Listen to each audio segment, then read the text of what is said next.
अभी हमको ये समझ में आता है कि आईटीआई के अंदर बच्चों को रोज़गार पाना और टेक्निकल नॉलेज उनका समय के साथ में बहुत ज़्यादा बदला नहीं। टीचर्स भी बहुत ज़्यादा हम ट्रेन नहीं कर पाए, लैब भी हम बहुत ज़्यादा इम्प्रूव नहीं कर पाए, कोर्सेज भी हमारे पुराने रह गए। ये सत्य को छुपा कर रखने के बजाय हमने इसको स्वीकार किया। सारी हमारी 417 आईटीआई को 3 विभागों में बांटा है। ए ग्रेड जो हैं वो हम केवल इंडस्ट्रीज ऑर्गेनाइजेशन को देंगे, और जो बी लेगा उसके साथ में उसको एक सी भी लेनी पड़ेगी, जो कि आदिवासी इलाके में या बहुत पिछड़े इलाकों में है। यहाँ पर आज बच्चे बहुत कम संख्या में आते हैं और टीचर्स भी बहुत कम हैं। ऐसा हमने अच्छा कॉम्बिनेशन पैकेज बनाया है, और इसके साथ में उनको वायबिलिटी गैप अरेंजमेंट भी हम करके दे रहे हैं जी। और ये भी हम कर रहे हैं कि उनको हम हमारे आचार्य चाणक्य कौशल विकास केंद्र खोलने की अनुमति देंगे, प्रमोद महाजन कौशल विकास की अनुमति देंगे। ऐसे सरकार की योजनाओं का लाभ भी उन प्राइवेट आईटीआई में उन आईटीआई में संस्थाओं को मिल सके जो कि इसको अडॉप्ट कर रही हैं। नमस्कार, मैं हूँ प्रतिभा चंद्रन और आप देख रहे हैं नव भारत। आज हम आपसे जिनको मिला रहे हैं वो एक तरह से भारत का भविष्य बदलने की जो नीतियां है उसका नेतृत्व भी कर रहे हैं, ऐसा कह सकते हैं। मंगल प्रभात लोढ़ा जी, क्योंकि अभी अभी जो महाराष्ट्र सरकार ने नीति लाई है वो नीति है पूरी उद्योजकता के लिए। कौशल विकास का जो धोरण है जो 2014 से देश में चला आ रहा है, उसमें कुछ अहम फैसले हाल ही में महाराष्ट्र के मंत्रिमंडल ने लिए हैं।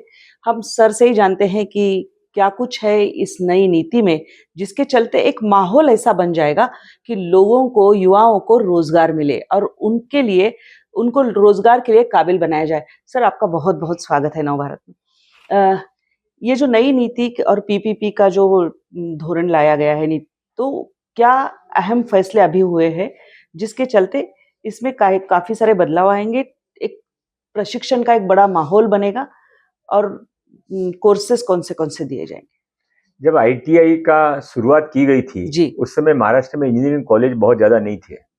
उसके बाद में धीमे धीमे बहुत सारे इंजीनियरिंग कॉलेज और मेडिकल कॉलेजेस खुल गए, और उसके कारण अभी हमको ये समझ में आता है कि आईटीआई के अंदर बच्चों को रोज़गार पाना और टेक्निकल नॉलेज उनका समय के साथ में बहुत ज़्यादा बदला नहीं। टीचर्स भी बहुत ज़्यादा हम ट्रेन नहीं कर पाए, लैब भी हम बहुत ज़्यादा इम्प्रूव नहीं कर पाए, कोर्सेज भी हमारे पुराने रह गए। ये सत्य को छुपा कर रखने के बजाय हमने इसको स्वीकार किया, और माननीय देवेंद्र फडणवीस जी के नेतृत्व में एक नई पॉलिसी का हमने निर्माण किया। इसके अंदर हमने इनका अपग्रेडेशन और इनको आधुनिकीकरण, ऐसा सारा प्रोसेस हमने शुरू किया है, और उसके लिए हम प्राइवेट एंटरप्राइजेस की, प्राइवेट संस्थाओं की, सबकी मदद लेकर इसमें हम आगे बढ़ रहे हैं। दो तीन बातें होगी, क्योंकि जैसे आपने खुद ही कहा कि कई सारे कोर्सेज थे जो अपग्रेड करना जरूरी था। दो तीन चीजों पर यह करना पड़ेगा। एक तो आईटीआई के जरिए होगा, उसमें आप कौन से आईटीआई को चुनेंगे उसका क्राइटेरिया क्या होगा, और उनको अपग्रेड करने के लिए कौन से नए कोर्सेस ऐड किए हैं, फिर टीओटी जो होगा, ट्रेनर्स ट्रेनिंग का प्रोग्राम, वो भी लेना पड़ेगा।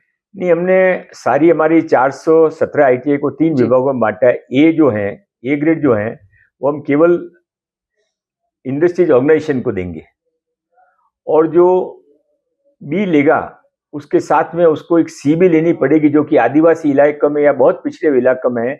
यहाँ पर आज बच्चे बहुत कम संख्या में आते हैं और टीचर्स भी बहुत कम है। ऐसा हमने अच्छा कॉम्बिनेशन पैकेज बनाया है, और इसके साथ में उनको वायबिलिटी गैप अरेंजमेंट भी हम करके दे रहे हैं जी। और ये भी हम कर रहे हैं कि उनको हम हमारे आचार्य चाणक्य कौशल विकास केंद्र खोलने की अनुमति देंगे, प्रमोद महाजन कौशल विकास की अनुमति देंगे। ऐसे सरकार की योजनाओं का लाभ भी उन प्राइवेट आईटीआई में उन आईटीआई में संस्थाओं को मिल सके जो कि इसको अडॉप्ट कर रही हैं। हमारा एकमात्र उद्देश्य ये है कि हमारे बच्चों को ऐसा पढ़ाई मिले कि जिससे उनको रोजगार और स्वरोजगार के बहुत ज्यादा अवसर उपलब्ध हो। मित्रा के साथ में एक स्ट्रेटेजिक पार्टनरशिप की गई है इसके लिए, तो ये किस तरह की रहेगी, क्योंकि और उनकी ओर से क्या एक्सचेंज में हो आपको? मित्रा माननीय मुख्यमंत्री देवेंद्र फडणवीस जी के मार्गदर्शन में बनी हुई एक ऐसी संस्था है जिसमें बहुत ही अच्छे प्रोफेशनल लोग और एक्सपीरियंस ऑफिसर शामिल हैं। जी। श्री प्रवीण परदेसी जी उसका नेतृत्व करते हैं और मेरी उनके साथ में 2 बार इसके बारे में बैठक हुई और वो इसके बारे में बहुत बड़े पैमाने के ऊपर ये पॉलिसी कैसे महाराष्ट्र में पाथ ब्रेकिंग बने, इसके बारे में वो एक पाथ प्लान बना रहे हैं और 10-15 दिन के अंदर माननीय मुख्यमंत्री जी के सामने प्रेजेंटेशन करके वो प्लान फाइनल कर देंगे।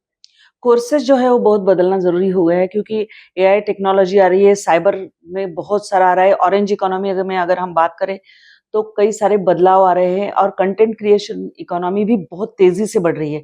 तो ये कोर्सेज कौन से दिए जाएँगे? फिर क्या उनको स्टाइपेंड दी जाएगी? इसके लिए फंड होगा, वो कैसा होगा?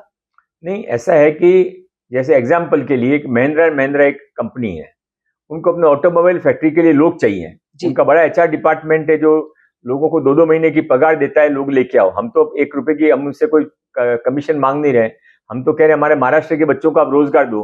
तो महिंद्रा एंड महिंद्रा कंपनी ने यदि कोई आईटीआई अडॉप्ट की तो उस आईटीआई के अंदर वो अपने कोर्सेज सिखाएगा, अपनी मशीनरी लाएगा, अपने टीचर लाएगा, जो उसको जरूरत है वैसे बच्चे तैयार करेगा और बच्चों को जॉब मिलेगा, सेल्फ एम्प्लॉयमेंट मिलेगा।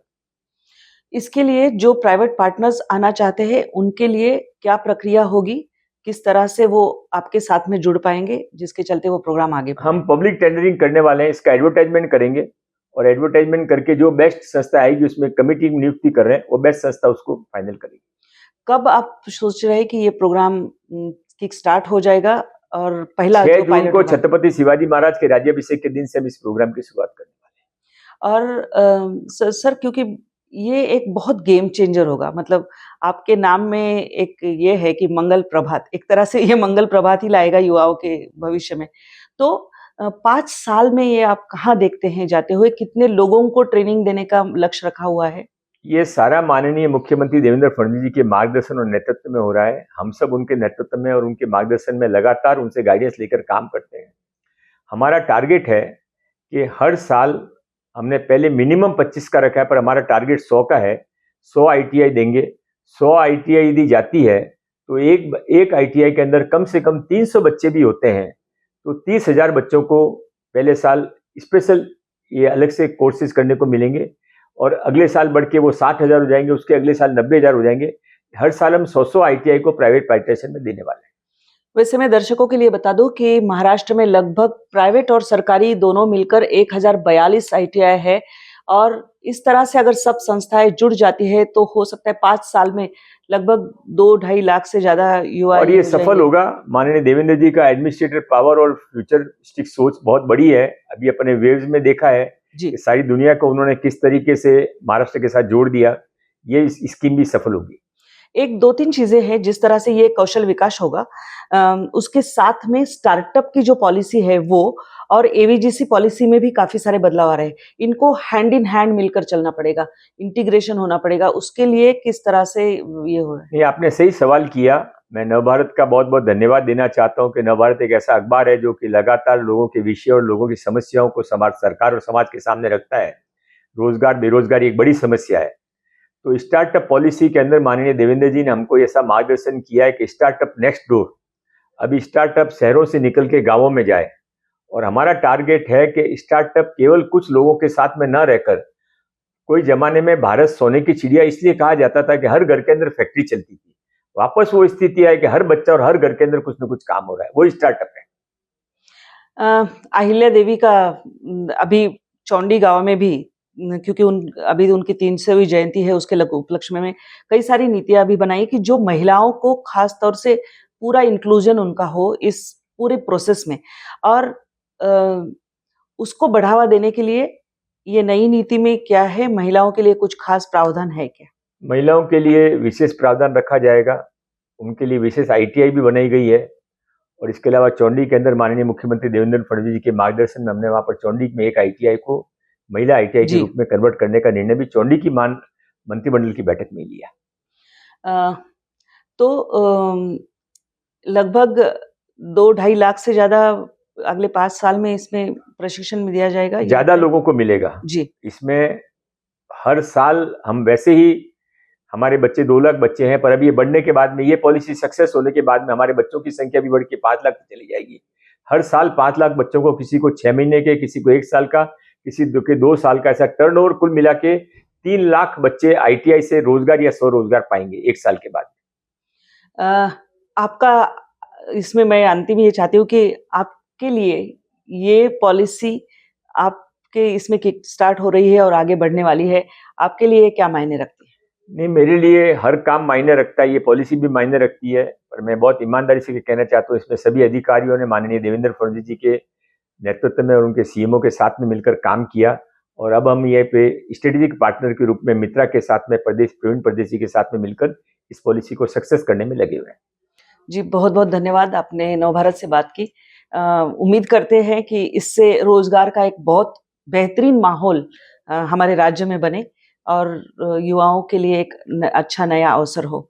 तो आप सुन रहे थे लोढ़ा जी से कि किस तरह से ये पॉलिसी बनाई गई है। अगर आपको इसके बारे में जानना है तो वेबसाइट पर आप जान सकते हो, वो वेबसाइट का पता हम अपने कमेंट बॉक्स में डाल रहे हैं, क्योंकि हो सकता है कि आपको इसमें कुछ नया अवसर मिल जाए।